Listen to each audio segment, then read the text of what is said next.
A boy was sleeping in class while the teacher was teaching. The teacher angrily banged on his desk. "Why are you sleeping? You're so lazy. I'll tell your mother." The entire class burst into laughter, and surprisingly, the boy laughed along with them. But this wasn't a one-time incident. It happened every single day. The teacher, growing furious, decided to secretly follow him home after school. As she walked behind him, she noticed something strange. The boy didn't go home. Instead, he stopped at a car wash and started washing cars. After half an hour of hard work, he was paid. He then rushed to a store, bought food, and hurried off again. Curious, the teacher followed him and was shocked to see where he went next. The boy entered a hospital. She watched as he walked straight to a room and handed the food to an elderly woman lying in a bed.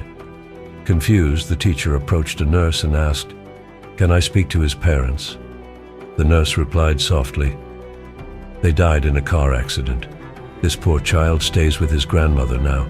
He works to take care of her." The teacher stood frozen, guilt and shame washing over her.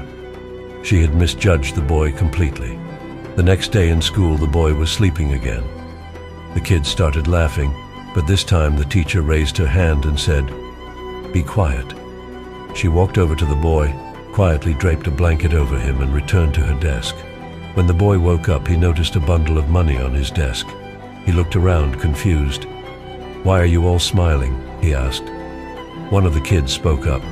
"We all contributed money for your grandmother." The boy's eyes filled with tears. For so long he had carried his burdens alone. But now he wasn't alone anymore.